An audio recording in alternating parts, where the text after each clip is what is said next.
1453년 10월 10일 새벽 조선 궁궐에 피비린내가 진동했습니다. 칼날이 번뜩이고 비명이 터져나오는 가운데 한 남자가 차가운 미소를 지으며 권력의 정점을 향해 걸어갔습니다. 그의 이름은 수양대군, 훗날 조선의 7대 왕 세조가 되는 인물입니다. 그리고 그의 뒤에는 음지에서 모든 것을 설계한 또 다른 남자가 있었습니다. 바로 한명회였습니다. 단 하루 만에 조선의 권력 구도는 완전히 뒤바뀌었습니다. 어린 조카 단종을 보필하던 충신들은 목숨을 잃었고 수양대군은 사실상 조선의 실권자가 되었습니다. 역사는 이 사건을 계유정난이라고 부릅니다. 도대체 무슨 일이 있었던 것일까요? 수양대군은 왜 어린 조카를 내쫓고 왕위에 올라야 했을까요? 그리고 한명회라는 인물은 어떻게 이 거대한 쿠데타를 설계할 수 있었을까요? 이 이야기는 단순한 권력 투쟁을 넘어 조선 역사상 가장 치밀하게 계획된 반역과 그 이면에 숨겨진 야망의 기록입니다. 사건의 시작은 1450년으로 거슬러 올라갑니다. 그해 2월, 조선의 4대 왕 세종대왕이 승하했습니다. 32년간 조선을 이끌어온 성군의 죽음이었습니다. 왕위는 장남 문종에게 전해졌습니다. 하지만 문종은 이미 병약한 상태였습니다. 세종은 생전에 걱정이 많았습니다. 문종이 오래 살지 못할 것을 알았기 때문입니다. 그리고 그 뒤를 이을 세자, 즉 자신의 손자는 아직 어린아이에 불과했습니다. 세종은 둘째 아들 수양대군을 보며 복잡한 심정이었을 것입니다. 수양대군은 달랐습니다. 문종과는 정반대의 인물이었습니다. 체격이 건장하고 무예에 뛰어났으며 무엇보다 강렬한 야망이 눈빛에서 번뜩였습니다. 세종은 이런 둘째 아들이 불안했습니다. 그래서 생전에 여러 차례 수양대군을 견제했다는 기록이 남아 있습니다. 1452년 5월, 문종이 재위 2년 3개월 만에 승하했습니다. 왕위는 12세의 어린 단종에게 전해졌습니다. 조선 건국 이래 가장 어린 나이에 즉위한 왕이었습니다. 이때 궁궐의 분위기는 어땠을까요? 어린 왕을 보필하기 위해 문종은 유언으로 고명 대신들을 지정했습니다. 영의정 황보인, 좌의정 김종서, 우의정 정분 등이었습니다. 특히 김종서는 육진개척의 영웅으로 막강한 권력과 명망을 가진 인물이었습니다. 당시 70세가 넘은 노장이었지만 여전히 정계를 좌지우지하는 실력자였습니다. 수양대군은 이 상황을 어떻게 바라보고 있었을까요?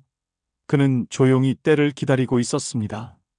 형이 죽고 어린 조카가 왕위에 오른 지금이야말로 자신의 기회라고 생각했을 것입니다. 하지만 김종서라는 거대한 장벽이 가로막고 있었습니다. 바로 이때 운명적인 만남이 이루어졌습니다. 수양대군과 한명회의 만남이었습니다. 한명회는 누구였을까요? 1415년에 태어난 그는 당시 38세의 궁궐지기에 불과했습니다. 과거에 급제한 것도 아니었고 특별한 관직에 있던 것도 아니었습니다. 그저 수양대군의 처남 권람의 친구였을 뿐입니다. 하지만 한명회에게는 남다른 재능이 있었습니다. 바로 사람의 마음을 꿰뚫어보고 상황을 정확히 분석하며 치밀한 계획을 세우는 능력이었습니다. 오늘날로 치면 전략가, 참모, 책사에 해당하는 인물이었습니다. 한명회는 친구 권람의 도움으로 수양대군을 처음 만났을 때 직감했다고 합니다. 이 사람이야말로 내가 섬길 주군이다라고 말입니다.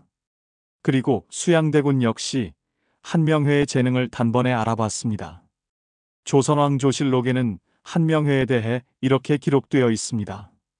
권모술수에 능하고 일의 기미를 잘 파악하였다.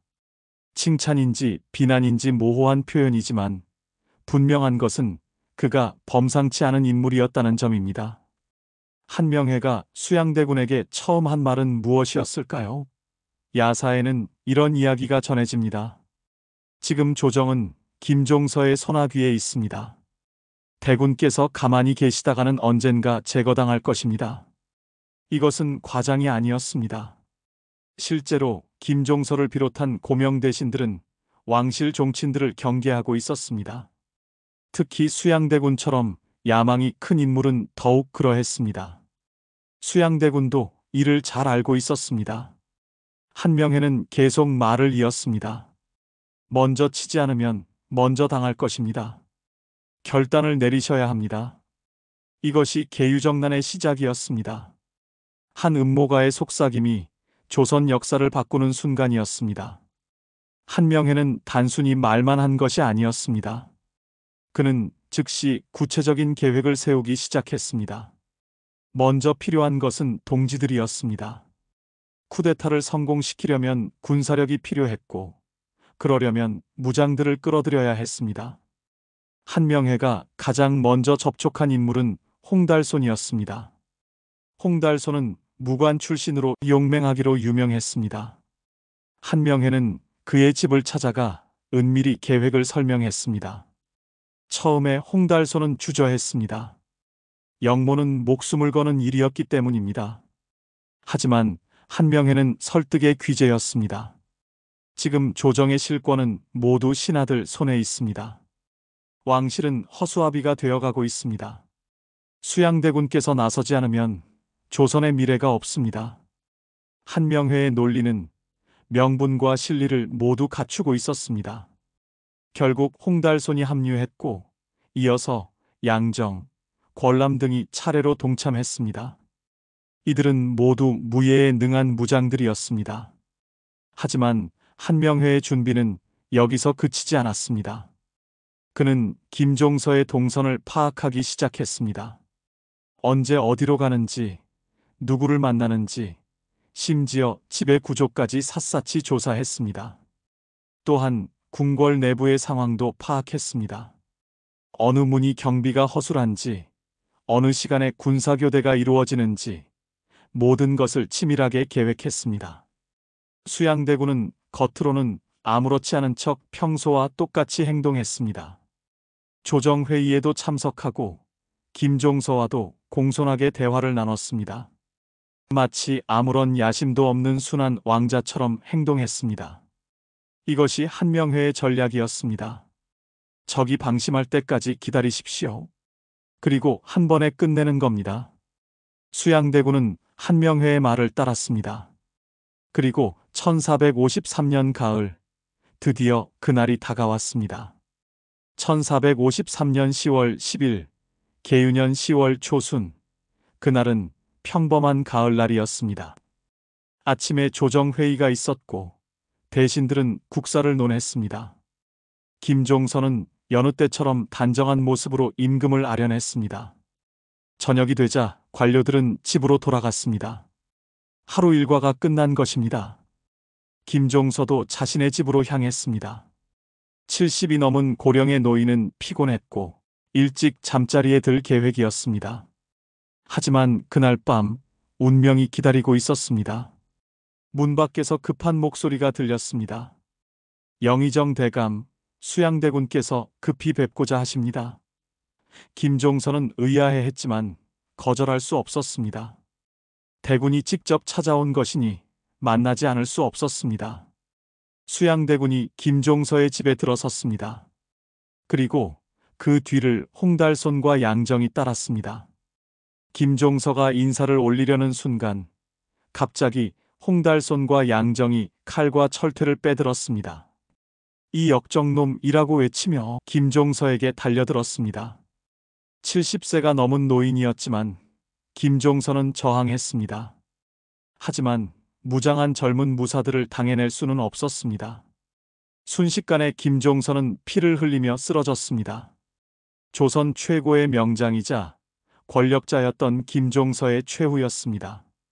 그날 새벽 김종서는 피를 흘리며 쓰러졌고 조선의 권력은 완전히 수양대군의 손에 들어가게 됩니다. 이 사건이 바로 계유정난, 조선 역사를 뒤흔든 피해 쿠데타의 시작이었습니다. 세조로 즉위하게 될 수양대군, 그리고 충신 김종서의 죽음. 이 새벽의 칼날은 단 한 사람의 목숨을 끊은 것이 아니었습니다. 그것은 조선의 정의와 의리, 그 자체를 베어버린 역사의 칼날이었습니다. 동시에 다른 곳에서도 일이 벌어지고 있었습니다. 황보인의 집에도 자객들이 들이닥쳤습니다. 정분의 집도 마찬가지였습니다. 한명회의 계획대로 고명 대신들이 동시다발적으로 제거되고 있었던 것입니다. 궁궐로 달려간 수양대군은 즉시 어린 단종을 아련했습니다. 단종은 무슨 일인지도 모른 채 떨고 있었습니다. 수양대군은 공손하게 말했습니다. 전하, 역적 김종서 일당이 역모를 꾀하여 신이 부득이 제거하였습니다. 12세 어린 왕에게 무슨 선택권이 있었겠습니까? 단종은 고개를 끄덕일 수밖에 없었습니다. 이로써 계유정난은 완벽하게 성공했습니다. 한명회가 계획하고 수양대군이 실행한 완벽한 쿠데타였습니다. 계유정난의 직접적인 희생자는 누구였을까요? 조선왕 조실록에는 정확한 숫자가 기록되어 있습니다. 김종서를 비롯하여 황보인, 정분, 이양, 민신 등 고명 대신들과 그 가족들까지 포함하면 수십 명이 목숨을 잃었습니다.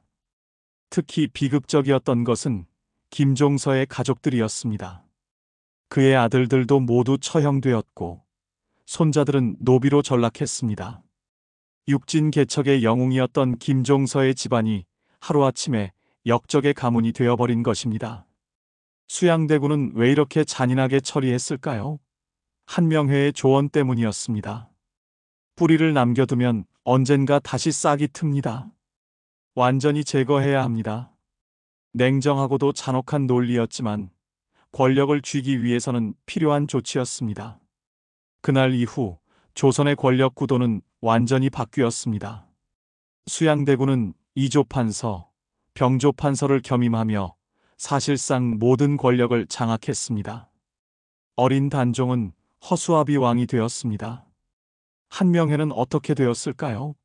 그는 정삼품 호조 참판에 임명되었습니다. 과거급제도 하지 않은 인물이 하루아침에 고위 관직에 오른 것입니다. 이것이 바로 공신의 힘이었습니다. 한명회는 정난공신 1등에 책록되었습니다. 하지만 한명회의 야망은 여기서 끝이 아니었습니다. 그는 이미 다음 단계를 준비하고 있었습니다. 수양대군을 단순한 실권자가 아닌 진짜 왕으로 만드는 것. 그것이 한명회의 최종 목표였습니다. 1455년 윤유월 계유정난으로부터 2년이 채 되지 않은 시점이었습니다. 수양대군은 단종에게 선의를 강요했습니다. 신이 정사를 돌보는 것이 힘드오니 전하께서 직접 친정하시는 것이 어떻겠습니까? 겉으로는 공손한 말이었지만 실제로는 정반대의 의미였습니다. 단종은 어떤 심정이었을까요? 이미 2년 동안 꼭두각시 왕노릇을 하던 그는 자신이 어떻게 해야 할지 알고 있었습니다.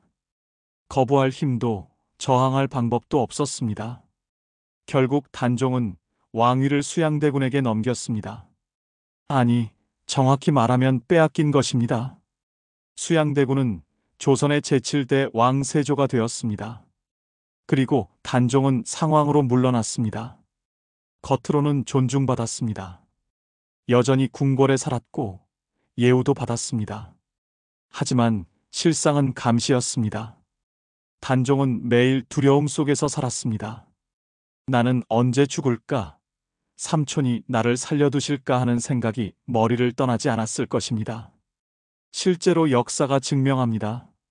왕위를 빼앗긴 전황은 대부분 비극적으로 끝났습니다.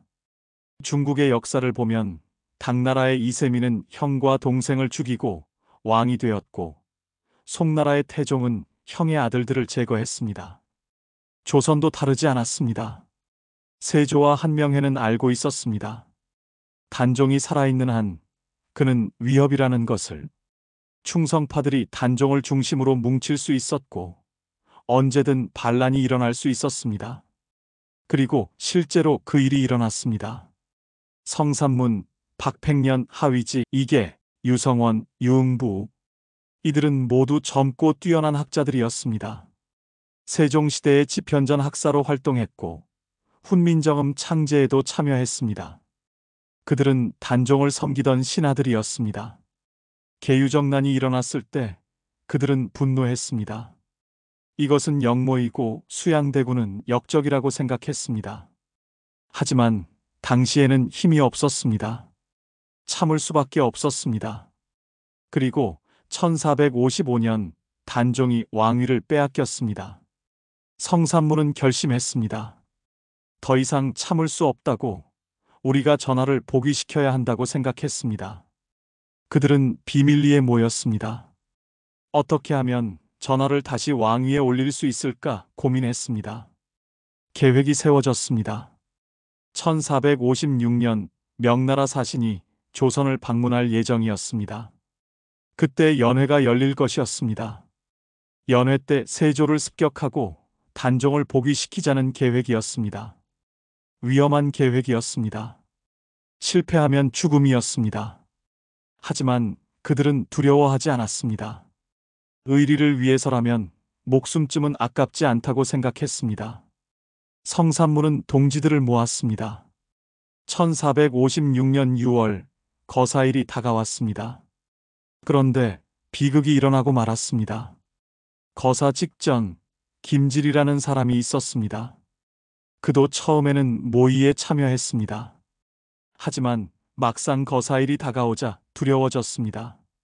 이거 성공할 수 있을까? 실패하면 나도 죽는 거 아닌가 하는 생각이 들었습니다. 김질은 결정했습니다. 밀고 하기로. 그는 한명회를 찾아갔습니다. 성산문 등이 역모를 꾀하고 있다고, 연회 때 전하를 시해하고 상황을 복위시키려 한다고 고했습니다. 한명회는 즉시 세조에게 보고했습니다. 세조는 분노했습니다. 하지만 한편으로는 예상했던 일이기도 했습니다. 역시 단종이 살아있으면 이런 일이 생기는구나 하고 생각했습니다. 1456년 6월 초 성산문 등이 일제히 체포되었습니다. 그들은 궁궐로 끌려갔습니다. 세조가 직접 신문했습니다. 대궐 앞마당에 성산문이 결박된 채 끌려 나왔습니다. 그의 옷은 찢겨 있었고 얼굴에는 피가 흐르고 있었습니다. 하지만 그의 눈빛만은 또렷했습니다. 좌우로 도열한 신하들 사이로 긴장감이 흘렀고 옥좌에는 세조가 앉아 있었습니다. 세조가 차갑게 물었습니다. 마지막으로 묻겠다. 내 죄를 인정하느냐? 성산문이 천천히 고개를 들어 세조를 똑바로 바라보며 목소리에 힘을 실어 말했습니다. 자신은 역모를 꾀한 것이 아니며 정당한 왕인 단종 전하를 복위시키려 했을 뿐이라고 말입니다. 성산문이 더욱 큰 소리로 외쳤습니다. 역적은 바로 당신 수양대군이라고. 궁궐이 술렁이었습니다. 신하들이 웅성거렸습니다.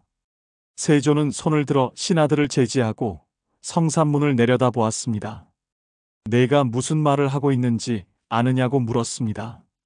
성산문이 피를 뱉으며 비웃듯 말했습니다. 신하가 왕위를 찬탈했고 조카의 목숨을 빼앗았다는 것을 너무나 잘 알고 있다고 말입니다.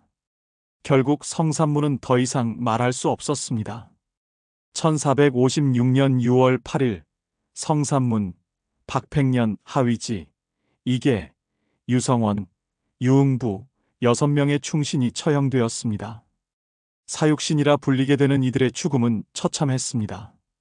거열형, 몸을 소나 말에 묶어 찢어 죽이는 형벌이었습니다. 그들은 끝까지 의연했습니다. 단종 전하 만세라고 마지막 순간까지 외쳤습니다. 사육신의 처형 소식이 전해졌습니다. 단종은 궁궐에서 눈물을 흘렸습니다. 나 때문에 충신들이 죽어나가는구나. 세조는 결정했습니다. 단종을 더 이상 놔둘 수 없다고. 한명회도 동의했습니다. 단종이 살아있는 한 이런 일은 계속될 것이니 결단을 내려야 한다고 말했습니다. 1457년 단종은 강원도 영월로 유배되었습니다. 상황의 지위도 박탈당했습니다. 이제 그는 그냥 노산군이었습니다. 영월의 작은 집에서 17살의 소녀는 외롭게 지냈습니다. 매일 산을 바라보며 생각했을 것입니다. 내가 왕이었을 때가 있었나, 이 모든 것이 꿈은 아니었나 하고. 1457년 10월 24일 금부도사 왕방연이 영월에 도착했습니다. 그는 사약을 가지고 왔습니다. 단종은 알았습니다. 이것이 마지막이라는 것을. 그는 사약을 받아들었습니다. 삼촌, 아니 세조, 나는 당신을 원망하지 않소. 다만 왜 나를 살려두지 않았소 하고 말했을 것입니다. 사약을 마셨습니다. 17살. 조선의 제6대 왕 단종이 그렇게 죽었습니다. 왕으로 즉위한 지 5년, 왕위를 빼앗긴 지 2년. 너무나 짧은 생이었습니다. 영월의 강물은 그날도 흘렀습니다. 아무 일 없었다는 듯이. 이 과정에서도 한명회의 역할은 컸습니다. 그는 조정 대신들을 일일이 설득하거나 회유했습니다. 반대하는 자들에게는 압력을 가했습니다. 지금 흐름을 거스르면 목숨을 보장할 수 없다는 식의 협박도 서슴지 않았습니다. 세조가 즉위하자 한명회의 지위는 더욱 높아졌습니다. 정난공신 1등에 책록되고 이조 판서에 임명되었습니다. 인사권을 장악한 것입니다. 이제 한명회는 조선 최고의 실세가 되었습니다. 사육신 사건 이후 세조의 권력은 확고해졌습니다. 그리고 한명회는 그 권력의 중심에 서 있었습니다. 그는 병조판서, 우의정을 거쳐 마침내 영의정에까지 올랐습니다. 과거급제도 하지 않은 인물이 조선의 최고 위직에 오른 것입니다. 한명회의 권세는 어느 정도였을까요? 조선왕 조실록에는 이런 기록이 있습니다. 한명회가 말하면 왕도 따랐다. 물론 과장된 표현이겠지만 그만큼 그의 영향력이 컸다는 의미입니다. 한명회는 세조 재위 기간 내내 충실한 참모 역할을 했습니다. 외교, 군사, 인사, 모든 분야에서 그의 손길이 닿지 않은 곳이 없었습니다. 세조가 여진 정벌에 나설 때도 한명회가 전략을 짰고, 불교 진흥 정책을 펼칠 때도 한명회가 실무를 담당했습니다. 하지만 한명회에 대한 평가는 엇갈렸습니다. 지지자들은 그를 뛰어난 전략가이자 충신이라고 평가했습니다. 세조를 도와 조선의 왕권을 강화하고 국가를 안정시켰다고 주장했습니다. 반면 비판자들은 그를 권모술수의 화신이자 역적이라고 불렀습니다. 쿠데타를 설계하고 어린 왕을 폐위시켰으며 충신들을 죽음으로 몰아넣었다고 비난했습니다. 세조가 1468년 승하한 후에도 한명회의 권세는 계속되었습니다. 예종, 성종 시대까지 그는 조선 정계의 거물로 군림했습니다. 특히 성종 즉위 과정에서 한명회의 역할은 결정적이었습니다. 1487년 한명회는 73세의 나이로 세상을 떠났습니다. 그의 죽음을 두고 조정은 또다시 논쟁에 휩싸였습니다. 국장을 치러야 하는가 아니면 조용히 장례를 치러야 하는가? 결국 성종은 한명회에게 문충이라는 시호를 내렸습니다. 배움이 많고 충성스럽다는 의미였습니다. 하지만 많은 사람들은 이 시호가 적절하지 않다고 생각했습니다. 계유정난과 한명회에 대해 우리는 어떻게 평가해야 할까요? 이것은 조선시대부터 현재까지 계속되는 논쟁입니다.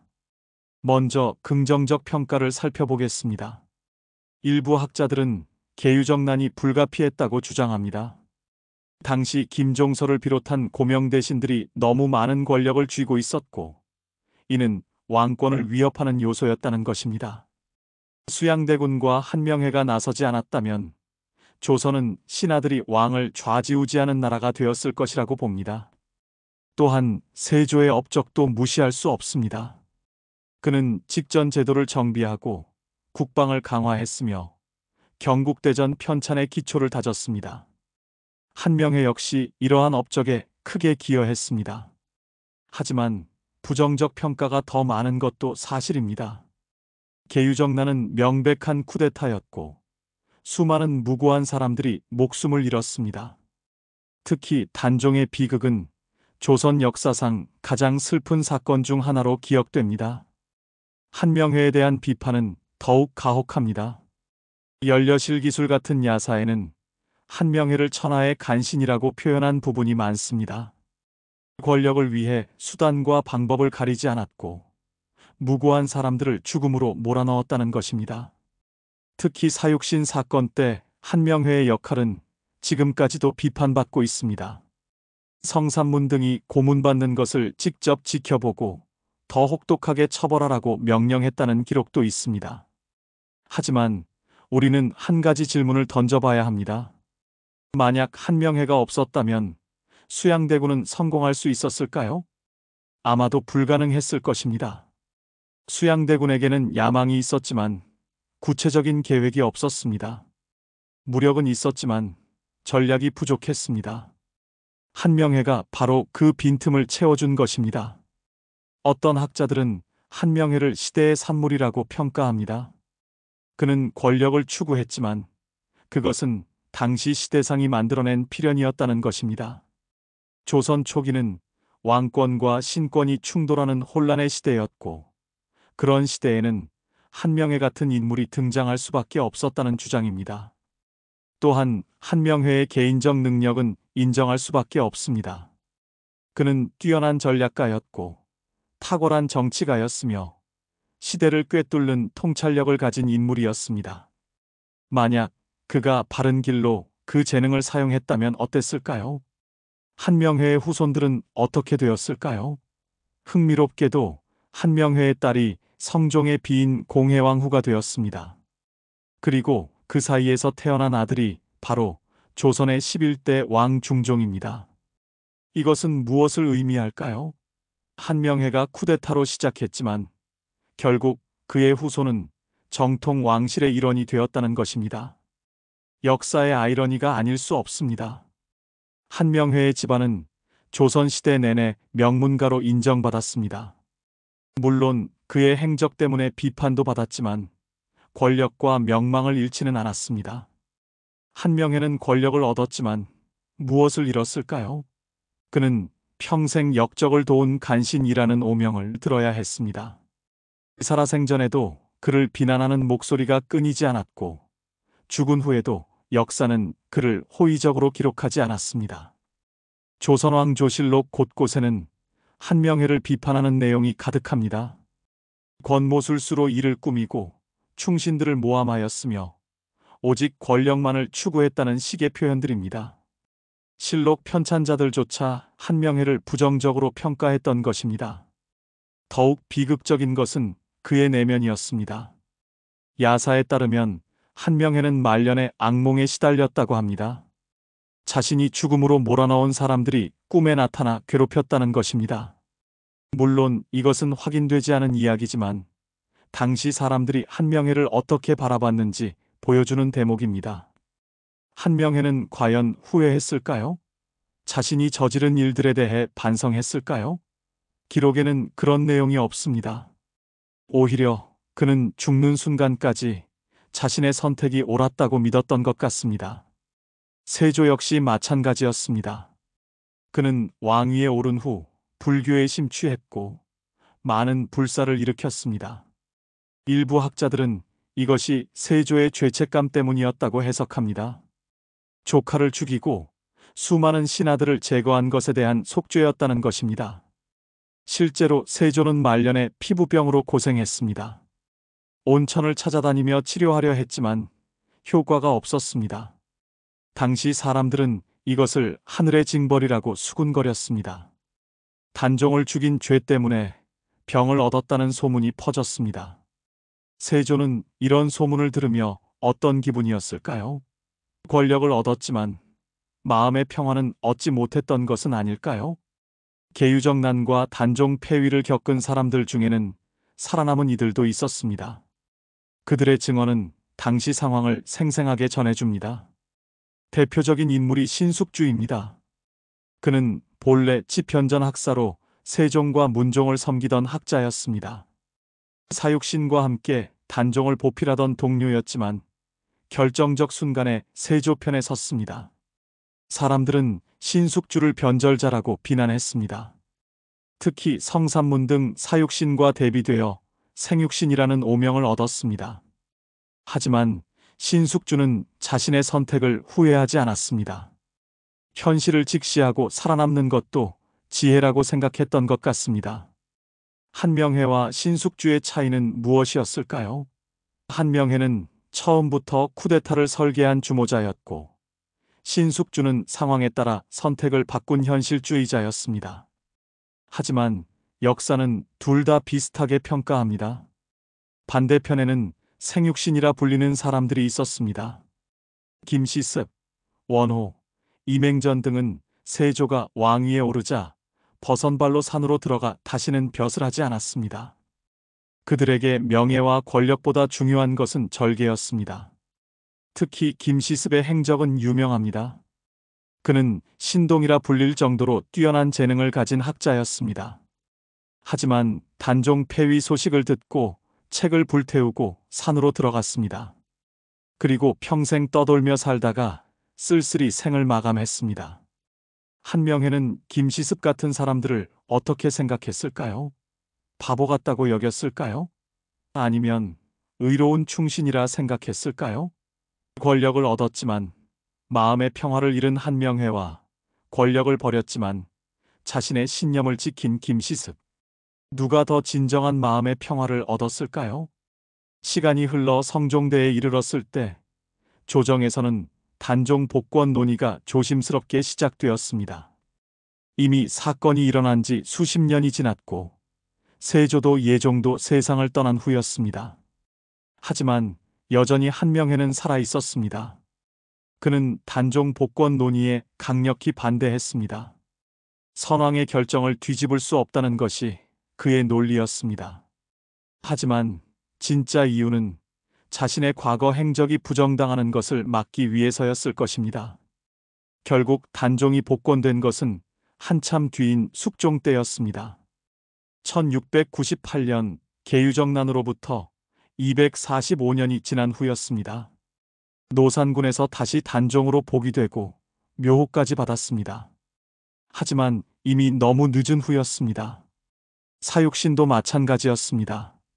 그들이 충신으로 인정받고 복권된 것도 숙종 때였습니다. 그때서야 비로소 역사는 그들의 절개를 공식적으로 인정했습니다. 반면 한명회는 어떻게 기억되었을까요? 그의 후손들은 여전히 명문가였지만 한명회 본인에 대한 평가는 갈수록 나빠졌습니다. 조선 후기로 갈수록 사람들은 한명회를 더욱 부정적으로 평가했습니다. 특히 살인파 학자들은 한명회를 강하게 비판했습니다. 권력을 위해 수단과 방법을 가리지 않은 간신이라는 것이 그들의 평가였습니다. 한명회는 김종서나 사육신과 대비되어 항상 악의 화신으로 그려졌습니다. 현대에 와서도 한명회에 대한 평가는 크게 바뀌지 않았습니다. 드라마나 영화에서 한명회는 항상 음모가 간신, 권모술수의 달인으로 묘사됩니다.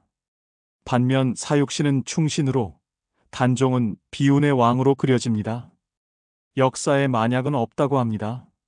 일어난 일은 일어난 것이고 흘러간 시간은 되돌릴 수 없습니다. 하지만 우리는 상상해 볼 수는 있습니다. 만약 그때 그 사람이 없었다면, 만약 그 선택이 달랐다면 어떻게 되었을까 하고 말입니다.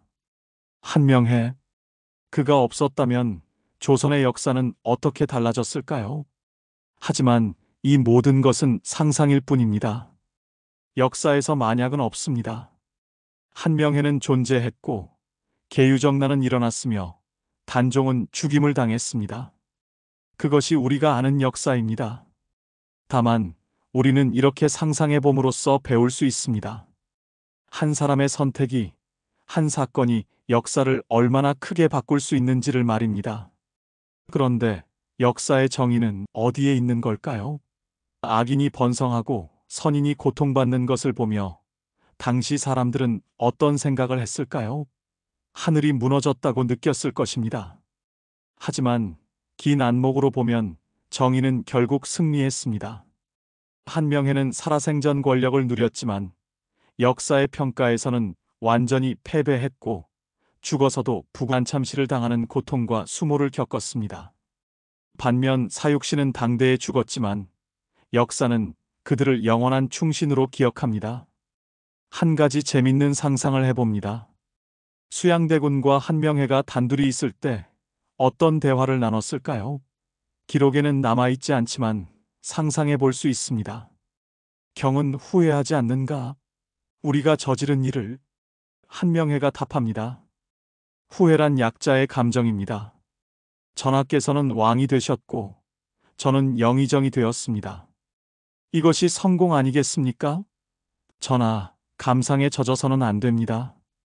왕은 인간이기 이전의 통치자입니다. 이런 대화가 실제로 있었을까요? 아마도 비슷한 대화는 있었을 것입니다. 수양대군에게는 인간적인 갈등이 있었지만 한명회는 철저하게 냉정했을 것입니다. 한명회의 강점이자 약점이 바로 이것이었습니다. 그는 감정에 휘둘리지 않는 냉철한 전략가였습니다. 목표를 위해서라면 수단을 가리지 않았습니다. 이것이 그를 성공하게 만들었지만 동시에 역사로부터 비난받게 만들었습니다. 만약 한명회에게 감정이 있었다면, 만약 그가 인간적인 고뇌를 했다면 어쩌면 계유정난은 일어나지 않았을지도 모릅니다. 하지만 그랬다면 한명회는 역사에 존재하지 않았겠죠. 역사는 이렇게 냉정한 현실주의자들에 의해 만들어지는 것일까요? 아니면 절개를 지킨 이상주의자들에 의해 의미를 얻는 것일까요? 아마도 둘 다일 것입니다. 계유정난이 우리에게 가르쳐주는 교훈은 무엇일까요? 권력이란 무엇이며 그것을 얻기 위해 우리는 무엇을 포기해야 하는가에 대한 깊은 성찰입니다. 한명회는 권력을 얻었습니다. 그는 미천한 궁궐지기에서 시작해 영의정까지 올랐습니다. 3명의 왕을 섬기며 30년 넘게 조선 정계를 좌지우지했습니다. 그의 딸은 왕비가 되었고 손자는 왕이 되었습니다. 하지만 그는 무엇을 잃었을까요? 명예를 잃었습니다. 역사의 존경을 잃었습니다. 그리고 어쩌면 자신의 영혼까지 잃었을지도 모릅니다. 권력을 얻는 대가로 그는 인간성을 팔아넘긴 것은 아니었을까요? 반대로 사육신은 무엇을 얻었을까요? 그들은 목숨을 잃었습니다. 가족들은 노비가 되거나 유배당했습니다. 당대에는 역적으로 몰려 고문당하고 처형당했습니다. 하지만 그들은 무엇을 지켰을까요? 절개를 지켰습니다. 신념을 지켰습니다. 그리고 역사의 존경을 얻었습니다. 500년이 지난 지금도 사람들은 그들을 충신으로 기억합니다. 이것이 바로 권력의 본질입니다. 권력을 얻으면 무언가를 잃게 됩니다. 그리고 권력을 포기하면 무언가를 얻게 됩니다. 문제는 우리가 무엇을 선택하느냐입니다. 한명회는 권력을 선택했고 사육신은 절개를 선택했습니다. 누가 옳았을까요? 이것은 정답이 없는 질문입니다. 각자의 가치관에 따라 판단이 달라질 것입니다. 계유정난은 570여 년 전의 일입니다. 하지만 이 이야기는 여전히 현재 진행형입니다. 왜냐하면 권력을 둘러싼 갈등은 언제나 존재하기 때문입니다. 현대 사회에도 한명회 같은 사람들이 있습니다. 목표를 위해 수단을 가리지 않는 사람들, 권모술수로 상대를 제거하는 사람들, 냉정하게 계산하며 권력을 추구하는 사람들 말입니다. 그리고 사육신 같은 사람들도 있습니다. 자신의 신념을 지키기 위해 불이익을 감수하는 사람들, 옳은 일을 위해 목소리를 내는 사람들, 권력보다 명예를 선택하는 사람들 말입니다. 우리는 어느 쪽을 선택해야 할까요? 성공을 위해 타협할 것인가 아니면 신념을 지키며 손해를 감수할 것인가? 한명회를 무조건 비난할 수만은 없습니다. 그 역시 자신이 살아남기 위해 선택한 길이었을 것입니다. 15세기 조선의 냉혹한 정치 현실에서 살아남으려면 그런 선택이 필요했을지도 모릅니다. 하지만 그렇다고 해서 그의 행동을 정당화할 수는 없습니다. 어떤 상황에서도 지켜야 할 최소한의 도덕은 있기 때문입니다. 어린 왕을 폐위시키고 충신들을 죽음으로 몰아넣는 것은 어떤 명분으로도 정당화될 수 없습니다. 결국 역사는 한명회에게 가혹한 심판을 내렸습니다. 그가 아무리 권력을 누렸어도, 아무리 높은 자리에 올랐어도 역사는 그를 간신으로 기록했습니다. 그리고 죽어서도 부관참시라는 가혹한 심판을 받았습니다. 이것이 바로 역사의 정의입니다. 계유정난의 진짜 승자는 누구였을까요? 겉으로 보면 수양대군과 한명회입니다. 그들은 쿠데타에 성공했고 권력을 장악했으며 부귀영화를 누렸습니다. 하지만 조금 더 깊이 들여다보면 다른 답이 나옵니다. 수양대군은 왕위에 올랐지만 평생 죄책감에 시달렸습니다. 한명회는 영의정까지 올랐지만 역사로부터 영원한 오명을 얻었습니다. 반면 패자는 누구였을까요? 단종과 사육신입니다. 그들은 목숨을 잃었고 가족들은 파멸했으며 당대에는 역적으로 몰렸습니다. 하지만 시간이 흐르면서 승자와 패자가 바뀌었습니다.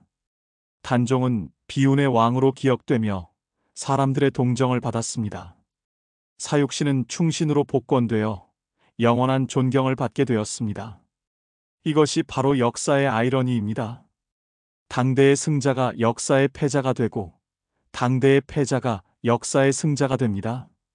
권력은 일시적이지만 명예는 영원하기 때문입니다. 한명회는 이것을 알았을까요? 자신이 아무리 권력을 누려도 결국 역사는 자신을 부정적으로 평가할 것이라는 것을 말입니다. 알았다면 그래도 같은 선택을 했을까요? 1453년 10월 10일 새벽에 시작된 계유정난은 조선 역사를 완전히 바꿔놓았습니다. 그리고 그 중심에는 수양대군과 한명회라는 두 야심가가 있었습니다. 한 사람은 왕위를 원했고 다른 한 사람은 권력을 원했습니다. 그들은 서로를 이용하며 목표를 달성했습니다. 하지만 그 과정에서 수많은 사람들이 희생되었습니다. 계유정난이라는 조선의 역사를 바꾼 사건으로부터 우리는 많은 것을 생각하게 됩니다. 계유정난과 조선의 운명을 바꾼 두 남자, 수양대군과 한명회의 이야기는 여기서 마칩니다. 오늘 이 이야기를 들으신 여러분은 어떤 생각이 드시나요? 한명회를 이해하게 되셨나요? 아니면 더욱 비난하게 되셨나요? 수양대군의 선택을 정당화할 수 있나요? 아니면 단종의 비극에 더 공감하시나요? 어떤 생각을 하시든 괜찮습니다. 역사는 각자 다르게 해석할 수 있습니다. 중요한 것은 역사로부터 배우고 그것을 현재의 삶에 적용하는 것입니다. 오늘 이야기가 여러분에게 의미 있는 시간이었기를 바랍니다. 역사 속 인물들의 선택과 그 결과를 통해 우리는 현재의 삶을 돌아볼 수 있습니다. 권력과 명예, 현실과 이상, 생존과 신념 사이에서 우리는 매일 선택을 합니다. 중요한 것은 자신의 선택에 확신을 가지고 그 결과에 책임을 지는 것입니다. 계유정난은 끝났지만 그것이 던지는 질문은 여전히 계속됩니다. 역사는 반복되고 선택의 순간은 언제나 찾아옵니다. 그때 여러분은 한명회가 될 것인가, 사육신이 될 것인가, 아니면 제3의 길을 선택할 것인가? 답은 여러분의 마음속에 있습니다. 구독과 좋아요는 더 깊이 있는 역사 이야기를 만드는데 큰 힘이 됩니다. 다음에도 흥미진진한 역사의 뒷이야기로 찾아뵙겠습니다. 역사를 잊은 민족에게 미래는 없습니다. 하지만 역사에서 배우는 민족에게는 희망이 있습니다. 들어주셔서 감사합니다.